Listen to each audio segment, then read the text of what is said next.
Welcome to the Leadmore podcast. I'm your host, John T. Meyer. The Leadmore podcast is the show where we learn from the great leaders of today to help inspire more leaders for tomorrow.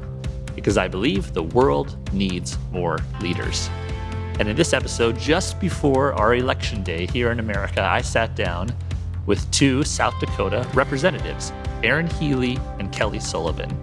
Erin and Kelly are both just finishing their first 2-year term in South Dakota House of Representatives and are both running for re-election here on Tuesday. I sat down with them to ask, what have you learned about yourself as a leader by serving in the House and by being a politician? What's the hardest part? What was the biggest surprise? I also asked them each to describe each other's best strength as a leader, which you won't want to miss that answer. And then lastly, we asked, what's your hope for South Dakota? How can we make South Dakota a better place moving forward and having more leaders stepping up and running and serving and representing the voices of our great state? So it was really fun. I've never had a two-person guest, so it was fun to have two folks and to sit down and talk leadership. So enjoy our conversation here with Kelly and Erin. All right, welcome to the Leadmore podcast. I'm your host, John T. Meyer. I'm so excited to have a double episode here today, or double in the sense of double guest. I'm here with Erin Healy and Kelly Sullivan, both representatives in South Dakota, House of Representatives, and professionals here in Sioux Falls. How are you guys doing today? So good, John. I'm so glad to be here. Good to see you. And how are you, Erin? Pretty good. Yeah, thanks for having us today. You bet. You guys are, what are we now? This episode will drop on Thursday, but it's Monday today. So you have 8 days until election? How are you guys feeling? 8 days, not that I'm counting. Feeling pretty good. I'm a little upset about the snow, but nothing that we can't work through.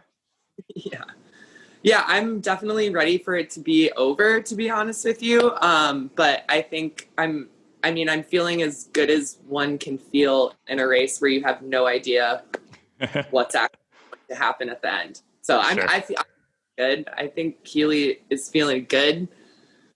I was going to ask you guys that if, as a citizen, I definitely am kind of ready for it to be done. I didn't know as someone running, if you were like, oh, I wish I had more time. I know, Erin, you said you were still getting your papers together, but before this call to some work here. Do you wish you had more time, or are you just like, I've done what I could do, and now we wait and see?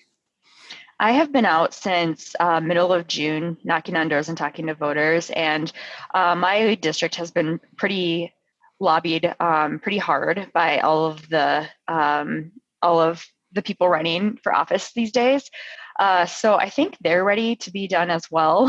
And it makes it hard at the door when they're just kind of sick of seeing us. So I'll be out until the end, but I am definitely feeling the fatigue of just, so much information that the voters are getting from all of us. Yeah, from national down to local, right? And so to set the stage for listeners, we have Kelly Sullivan is a representative for District 13, just served your first 2-year term. Yes. Erin, a representative District 14, also just finished your first 2-year term. So you guys are in a different second rodeo this time. How is it different, Kelly? How are you preparing differently than you were 2 years ago at this time? I think this time just having it be my second rodeo, I already kind of had an understanding of what needed to be done. This is a different race in what's happening with COVID. This is a different race in that there's 3 other people running for the House. Only 2 of us will win. One of them is a Democrat and a great candidate. The other 2 are Republicans, one of which is an incumbent who just has had success in her running without having to do a lot of work. And so I think, it's technically anyone's game. I think I do have the advantage in also being an incumbent and being a young voice. But I still don't think there's any shot in hell that I'm going to win Lincoln County. I think I'll lose Lincoln County like I did last year, and I'll likely win Minnehaha County. So hopefully I just have enough to push me over that edge. 2 years ago, I only won by 80 votes, and one of my opponents did 0 campaigning. I think he had a couple of yard signs and a ad in the newspaper. So and, you know, and this time it's a different game with having other people actually making an effort to run. And, you know, one of my opponents had a endorsement from a, you know, federal candidate, a statewide candidate, and that doesn't really happen in the legislature. So I think it's going to be a tough race. I don't think that I necessarily have it in the bag, but I'm feeling pretty confident, I think. Good. Hopefully. All right. Fingers Yeah, crossed. and I live in your district, and it is a really, if you think about the size and the demographics, it's very diverse in terms of how it stretches across Sioux Falls. It is 100%. So we'll see what happens. I don't know. And how about you, Erin? I mean, yours has been also made some news, and for other reasons, probably not the best reasons, but we had some people, like you said, from the outside really trying to influence or take a part in your race. So 2 years later, how do you feel about it differently the second time? Yeah, I'm feeling pretty good. It is very different running as an incumbent. More people know who you are, and then you also have the resume to back it up, and the work that you've done, and the issues that you're focusing on, and the proof that Kelly and I both are just looking at being common sense legislators who want to do the right thing and who want to research well and really understand what our district wants. And I think that both of us have made that super clear. So it has been an easier run. It's been more difficult just because nationally, there's just been a lot of partisan politics that we've seen. So I have felt a lot of heat at the doors when Republicans and sometimes independents have found out that I'm a Democrat. So that's been really difficult. And all you can do is just be kind and thank them for their time and head on out and down the road to the next house. But yeah, there has been a negative postcard sent out on behalf of the state party chair of the Republican Party. I think he is just feeling, that typically District 14 has seen Republican legislators, and my district would be an easy district for him to pick up that seat that that has been held by me. Got it. Interesting.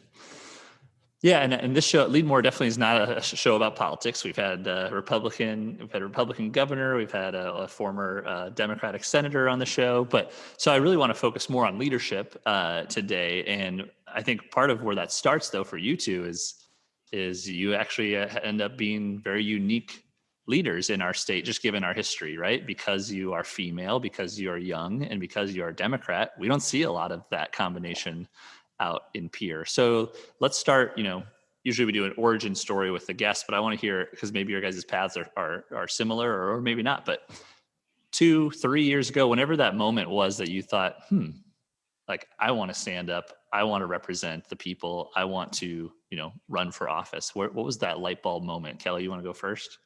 Yeah, definitely. Well, like I said, I mean, I didn't really have a history in politics. I just have always worked in nonprofits and just kind of found my path and what my passions are, and figured out, how I can affect our community in a positive way, not in politics. And I ended up I got asked to run for office.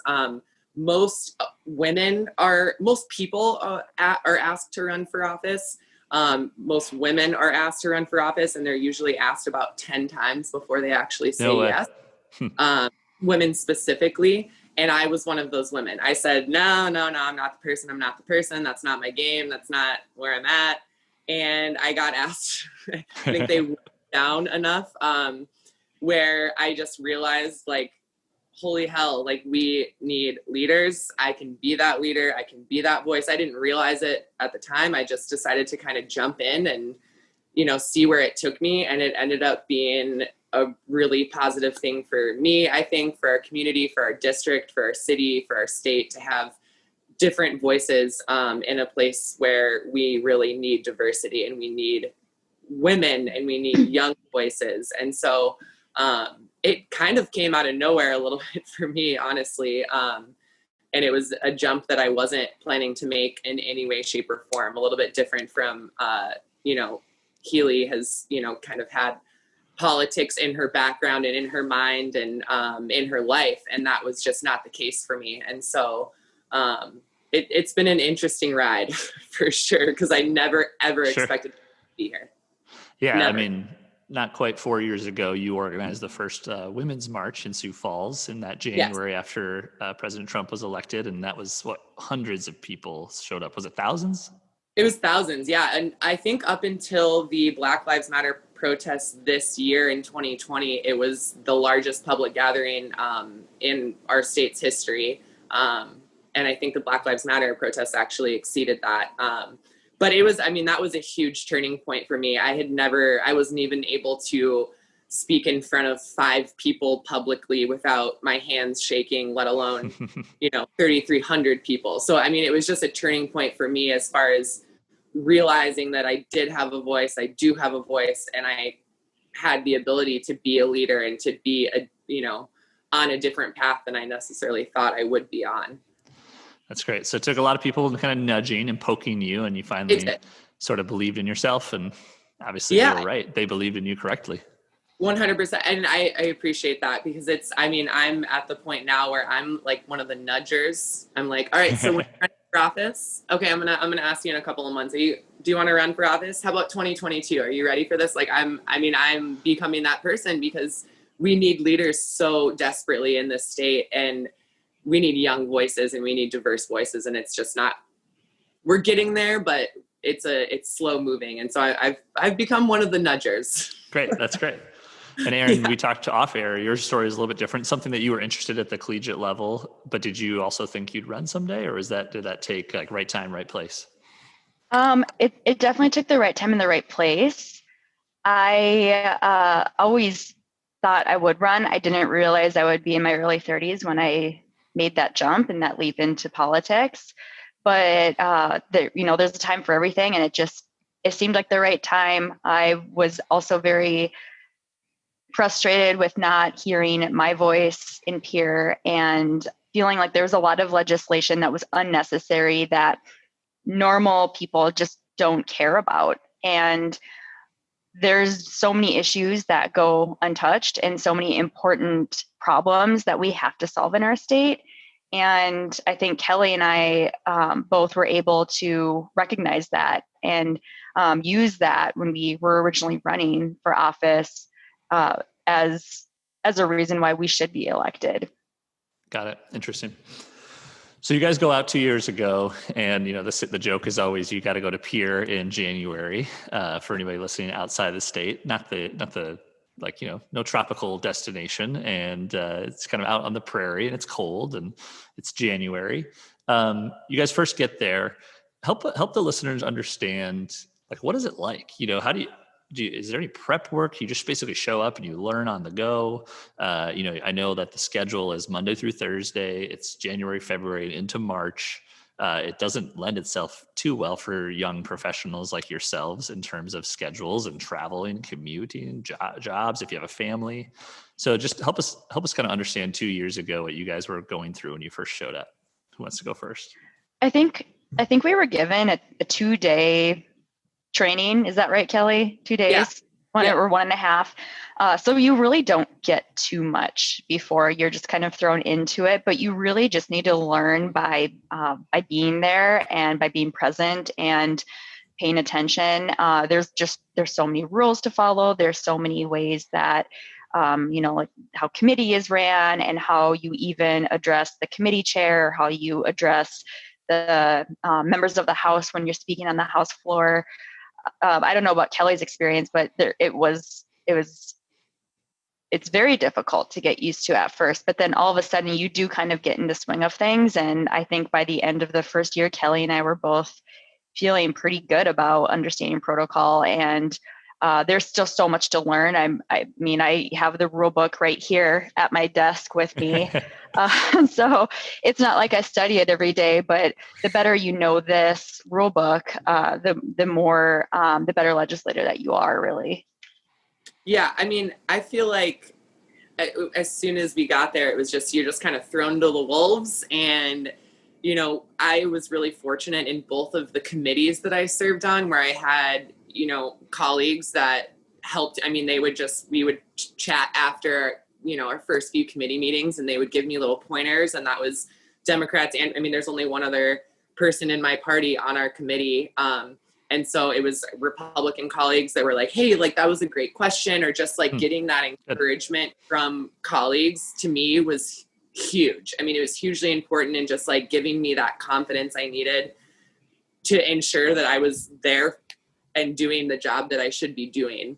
But it was crazy. It was crazy going into that world.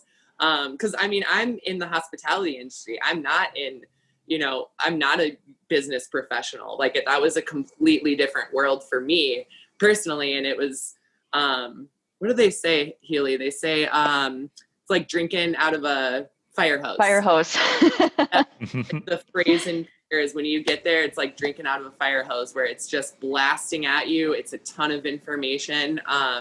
But I mean, fortunately, as polarized as I think politics can seem in our state, in our country right now, in the world, there are great leaders that are in Pierre, and those are the leaders that are helping their colleagues along at the beginning, and kind of showing us the ropes. And because if I'm better, the whole legislature is better. And I think that's the feel of it with most people that are out there that are there for the right reasons. Yeah, that's great. I'm sure each week you would come back and just feel a little bit more confident probably than the week prior, and just kept gaining some experience there. Definitely. I mean, I think that, our first session was a whirlwind. Once, we had that experience, then you're able to think about what kind of bills you want to bring the following session. You're able to do that research. You're able to talk to people. You have those contacts that you didn't have before, and how you can learn about certain subjects and really dive in and make sure that you're bringing bills that are going to be good and logical for South Dakota and for the majority of South Dakotans. So that first year, it is a whirlwind, because there's just a lot to learn. There's just a lot to learn, Let's talk about that, because I think the average person, probably me included, assumes that most of the work happens January through March in session, and then you get to kind of pause and come back next year. But I know that's not true. Erin, what happens year round? How do you be a legislator in June and August, September? Talk about that.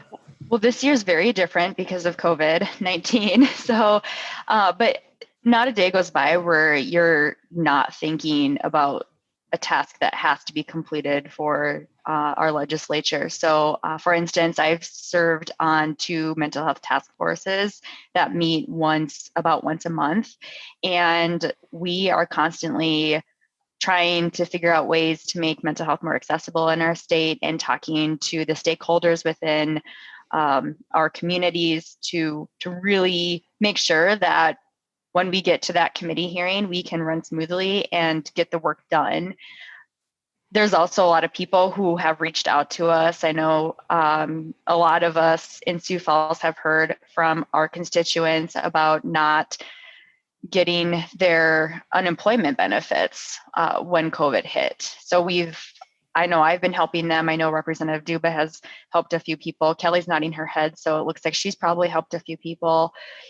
There's just so much different work. And then there's always the typical, hey, here's a bill idea. I'd love to chat with you about this. I actually just had a call last Friday with a constituent of mine who's interested in some legislation regarding disability rights. And there's just always something to be done, but that's what makes the job interesting. And that's what keeps us moving forward and propels us and gives us ideas as to what we need to work on when we're back in session.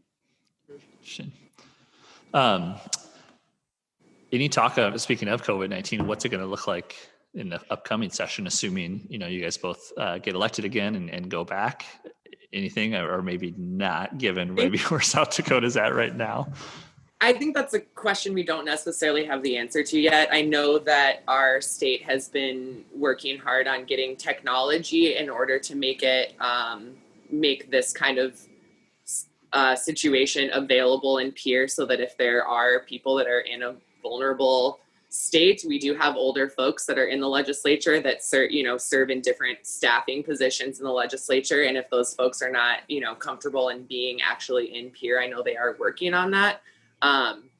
Which I hate the thought of it, to be honest with you, because I think that so much work gets done in just like face-to-face conversations. You bump into someone in the hall, you see someone, you're like, oh, hey, I got to talk to you about that. So I dread the thought of doing our session, our legislative session via Zoom. Yeah, I really do, because I just think that there's so many personal connections that happen in the hallways, and I think that's so important in getting work done. So it'll be interesting to see how it goes. I don't know. I mean, I want to be safe. I want to keep my family safe. And, you know, as we know in South Dakota right now, we, you know, aren't necessarily taking the proper steps to ensure the safety of our entire community when it comes to COVID. So it'll be interesting. I mean, I'm a young, healthy lady, and I'm, you know, not as concerned for myself in getting sick. It's just more about the community. And so it'll just be interesting. I don't know. I don't know. TBD. Yeah, that's how everything is, right? I've heard some rumblings that, you know, maybe we're going to have 50% online, 50% in person. Obviously, nothing is set in stone. I don't believe the Rules Committee has met yet, or Executive Board have met yet to really determine what it will look like. But Kelly's right. It's a lot of work where you actually need to be present and you need to be there, and the conversations that occur and just being in person, it's just so much better. Being online, it was really strange being online for the special session, but most of us were. Some of us were in person. Kelly and I both chose to stay home and to work from our computers just because we wanted to be responsible and mitigate the spread. And it just is just a different world. It's just harder to get things done. Yeah. That's interesting to hear both of you say that, because I think where my line of questioning was headed was, you know, COVID by no means is, I mean, it's been a disaster. I mean, it's been, you know, it's hurt people in so many different ways. But there are a few of these silver linings of some ways where we've realized, like, whoa, maybe technology does work. Maybe remote work is okay. Maybe I had a family friend of ours say they did their first conferences for their kids, and they're like, it was great. It was like way better discussion. It was super quick. He said, I was like having my beer off to the side and doing conferences with my son's teacher. So I didn't know if there'd be any of it that would actually make, you know, maybe not going to Pierre always a requirement. But it's interesting to hear you both say, like, ideally, so much happens outside of that room, in the hallways, maybe having a drink that evening, everything else. That's where a lot of the work gets done, I guess. Yeah, yeah. Sorry. You're both a strong nodding. Yeah. Yeah. No, I mean, it really, in that face-to-face, and obviously, you know, as we've seen, I think how many companies in the world were like, well, we can't do work from home, and now they're all doing work from home, functioning really well, and that's awesome, and I appreciate that, and I love the technology. But when it comes to, I mean, we're making policy, we're writing law that is going to affect a lot of people, and when you aren't able to have those conversations with people and those discussions and get that information and meet that lobbyist in the hallway and, you know, learn the other side of the bill or whatever it might be. I mean, it's a whole different world when you can't do that. And so, I mean, I certainly hope that we can be in Pierre in January. I want to be. I am going to do what I can to be, even though it is in the middle of desolate South Dakota, in the middle of winter, and it's freezing and you have to drive in the snow, but it is 100% worth it. And I will do it every single week. And I hope that I do. Good for you. That's great. So one kind of core tenet of this show is that, you know, leadership really teaches a lot about ourselves, and sometimes exposes our best side and sometimes our worst side, our strengths and our weaknesses. So being leaders for the last 2 years and even prior, but Erin, what have you learned about yourself as a leader being in these last 2 years in Pierre? I think really what I've learned is the importance of listening to others and learning from them, and listening to, you know, constituents and lobbyists and other legislators, and regardless of how they feel about the legislation you may be introducing, why their opinion matters. I've also learned that sometimes it's best to maybe be silent and to not speak up on certain issues. I don't know how really to explain that, except when you when you talk too much about certain issues, it may be more difficult to pass certain certain bills. And sometimes it's best to allow others to speak up and for their voices to be heard, and to take the back seat during those times. You're I nodding, don't know Kelly. if What do you Kelly think? feels the same way. Yeah, I think that was really well said. And I know we're talking here, your question was about like our personal leadership and what we've learned about ourselves. And I mean, I've honestly learned that as well. I think that it was a great point to bring up is it is so important as a leader to listen, to step back and to survey what's happening before you actually just jump in. Cause I think it can be easy, especially in a position like the position that we're in, being in the legislature, being in government. I think it's really easy to just immediately jump on something, jump on a subject, immediately stand up and use your voice. And that was actually kind of part of my, campaigning initially. And still is stand up, engage, use your voice. And sometimes the best way to use your voice is to listen and to not necessarily be the loudest voice in the room, but to step back and see like what you need to do in order to actually be the leader that's necessary. Yeah, that's great. Very episode 1 of the show, we had Governor Dugard, and he talked about, when crisis happens and how to lead during crisis. It first starts with listening and just taking in the information, gathering the data, hearing the people and the constituents talk. And so, yeah, that's great. Well, and that's so Go in ahead. government too. I mean, we are a citizen-run legislature. I mean, our job is to represent our constituents, and I think that doesn't always happen in government. And I don't think that and I think it's just, Lord, we need more people to listen. I love that. Yeah, I mean, from top down, right, all the way to the national level, for sure. So it's actually really encouraging to hear you guys kind of talk about your experience of like having these conversations and maybe some of the senior legislators being great kind of mentors and coaches. Because I think what we do see in the news or hear outside of Pierre is just this divisiveness and just the line is drawn and there's no conversation type of thing. But the question I wanted to ask both of you is, mathematically, sometimes politics is a numbers game. You guys are underdogs almost all the time on almost every single issue in your current state of things. So how do you keep kind of the headspace or the mindset? I mean, I don't want to use a sports analogy here because, like, in a sports match, maybe any given, what do they say? Like, anything can happen on the field, right? And the underdog can win. But how do you guys? Bill's coming up. You feel very strongly about it. You don't have the numbers. Erin, what do you do?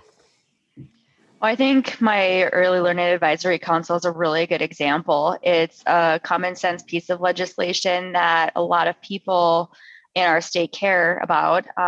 Everyone cares about early learners, and the fact that we don't have, enough resources for working families in our state. We, as Democrats, being the minority, have to introduce common sense legislation that that we can work within a bipartisan effort. We do get support from a lot of Republicans, but there's just not enough support to pass some legislation. There's no appetite for it. And again, early learning is a really good example. So I think what's important for us to do is to only focus on those areas, and not necessarily and this is going to sound bad, and I hope the party is not mad at me for saying this, but to not focus on the Democrat, our party's agenda, because we just simply can't do that. And it wouldn't be right for us to do that as representatives, because we really do need to focus on representing all of our district and all of the voices all the people that we talk to. So I think the more that you learn who lives in your district and the more conversations you have, you are able to bring good legislation because you know exactly what they want and what they're focused on and what matters to them. That's good. Yeah, I mean, I think it can be and I appreciate everything that Healy just said. But it can be difficult sometimes when we are the minority, and it is really difficult to get good common sense legislation passed that is going to benefit South Dakotans. It is frustrating. It's difficult. I mean, I've had days, to be honest with everyone here, I've had days where I've gone in my car in the parking lot and cried for 10 minutes, got my cry out, got my emotion out, and went back in to do the job. But it can be really difficult that not being able to, you feel sometimes like you're not getting anything done because there is common sense legislation that can't get passed. But something that I try to focus on when I'm feeling like that, or when I'm, seeing that happen, is the calls that I get from constituents that say, thank you for fighting for me. Thank you for bringing that bill. Thank you for fighting against that bill, whatever it might be. Getting those calls and those emails from constituents that really feel like their voice is being heard and they haven't felt that way before is what gets me through fighting all of those bills that we don't necessarily have support on, or we're not necessarily going to pass. Is just knowing that we're giving people a voice that have felt voiceless. That's great. And I didn't mean to suggest that it's a walk in the park, because it's totally not. Yeah. It's not at all. It is really difficult. And, there's been, Kelly and I have had so many, we were roommates in Pierre for the past 2 years. So we've had a lot of conversations and a lot of glasses of wine or bottles of beer where we have these conversations, and, we're able to, talk about the day and our frustrations. It's very frustrating. But I also think that we have the right moral compass in the direction that we're going, and knowing that we're doing the right thing. And that's why we are continuing the journey that we're on. Yeah. And maybe this is a perfect segue, because one thing I wanted to ask you that we hear a lot, probably from folks like yourselves, young leaders, are like, well, I'm not going to run because I won't be able to get anything done. Right. Or why should I'll just get frustrated. There's red tape. There's all these committees. So if someone's listening to this and, I think you acknowledge that part of some of that is true, that kind of stereotype, but also you hear one person say that you're making such a big difference. So what do you tell someone who's listening thinking, nah, I'm not going to run because I can't make a difference? I'm sure you've had those conversations. We tell them to run run for office. Don't run in the other direction. Yeah, exactly. I'm sure that's how they feel. Yeah. I mean, I was that person. I was that person where I was like, oh my God, no, I'm not doing that. Absolutely not. Those are the people that we need, and we're not going to see the change that we want to see in our state unless those people run. And it is just so vitally important that we find a better balance in Pierre. I would never want our legislature to be the opposite. I wouldn't want there to only be 11 Republicans in the House. That's crazy. That is not reflective of our state. And so the only way that we are going to see a legislature that is actually representative of the people of South Dakota is if we get those people to run, because it does make a difference. And like I just said in the last question, is it does make a difference when you are making a difference to a single person that feels like their voice is being heard. That alone makes it completely worth it, because I've had struggles with this. Politics is not something I ever thought I would be in. It's not the game I thought I would play. And I struggle with it sometimes in being in politics, because it's not really me, so to speak. But the fact that I am a voice that is being heard and that is affecting people positively, it makes it completely worth it at the end of the day. So run. If you want to call Erin, call Kelly. That's great. Erin, what do you say? I'm sure people have asked you that same question. Yeah, I think Kelly really, really summed it up nicely. Yeah, she nailed it.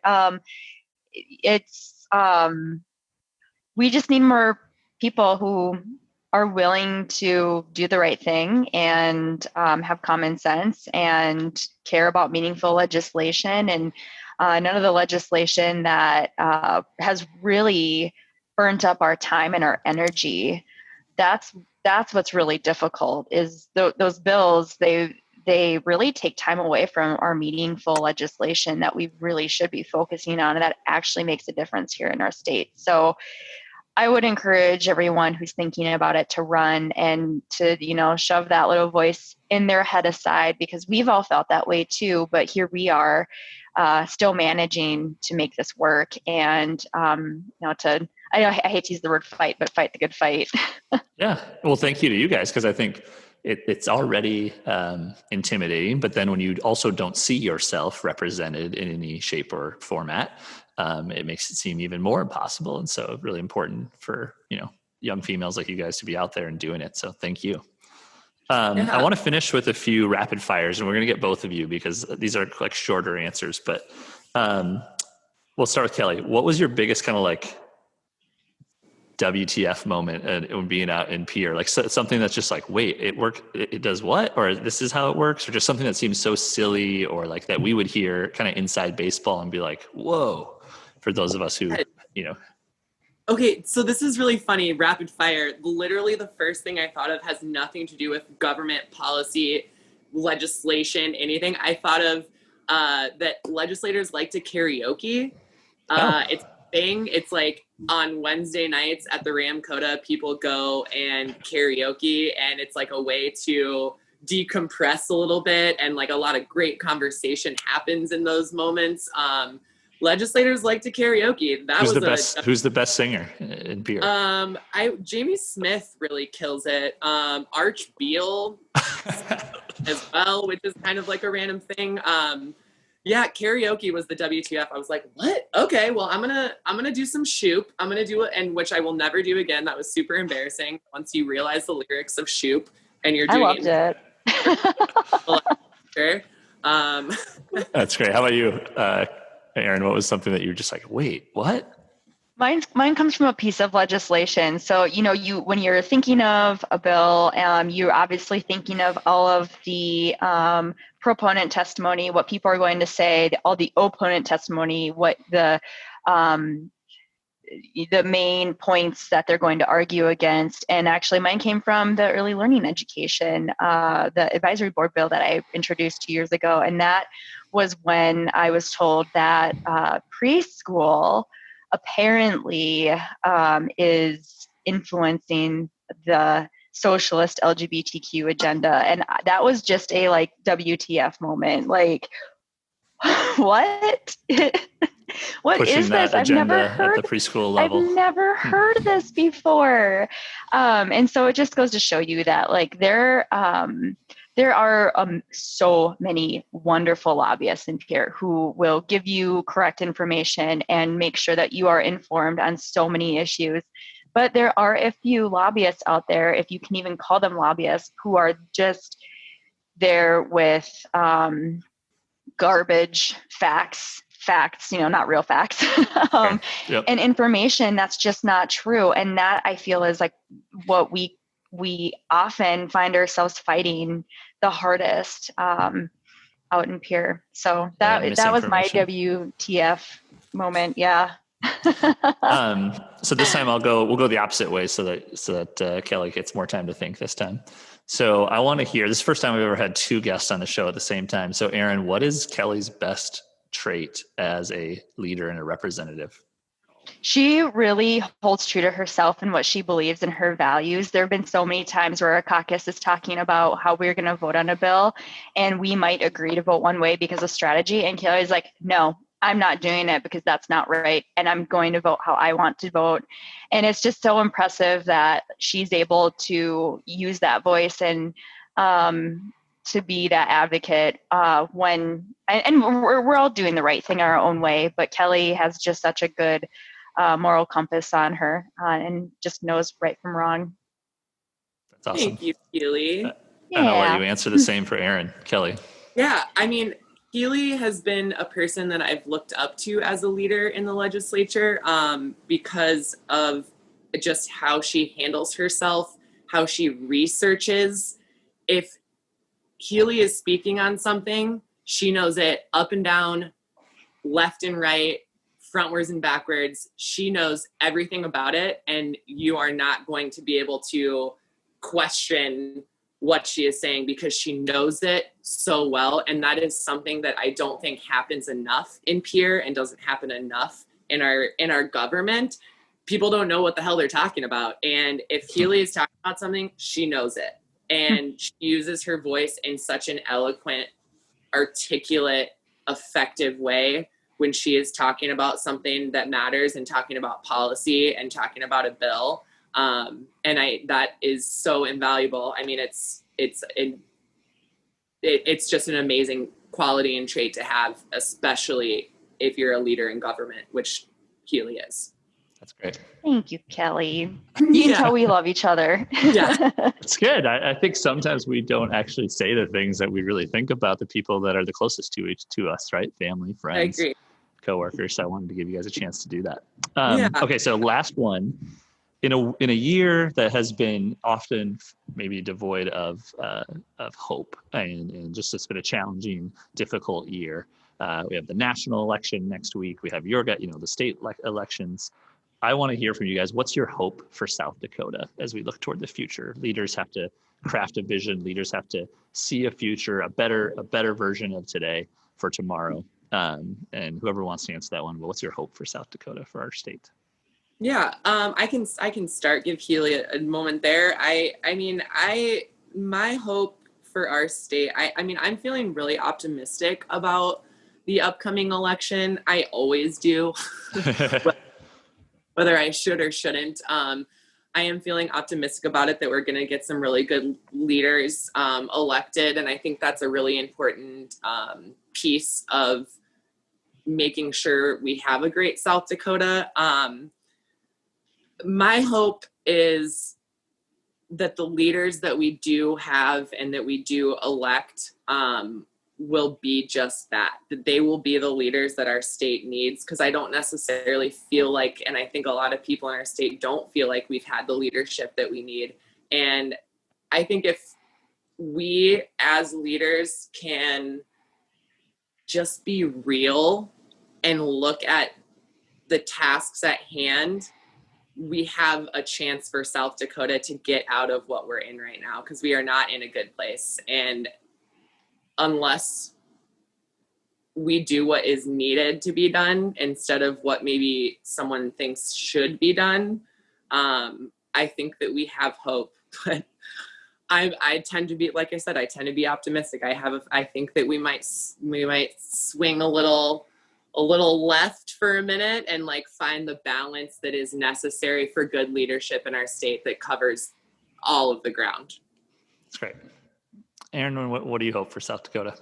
Yeah, I ran, and I know Kelly also ran, so we could serve others and do what's best for people. And we understand that there's so many people who are just not in great positions, that it's unfortunate that people are suffering. And I mean, even pre-COVID, people were suffering, and leaders need to pay attention to the problems that we see here in our state post and pre-COVID. And I want to echo what Kelly said. I think we need to focus on what's best for the people, and not what our party says, and not what nationally, what we're focusing on a national level, but just what's right for the people. And I just want everyone who we will continue, because I believe we will make it back in, that who we will continue to serve with has the same passion for people that we do.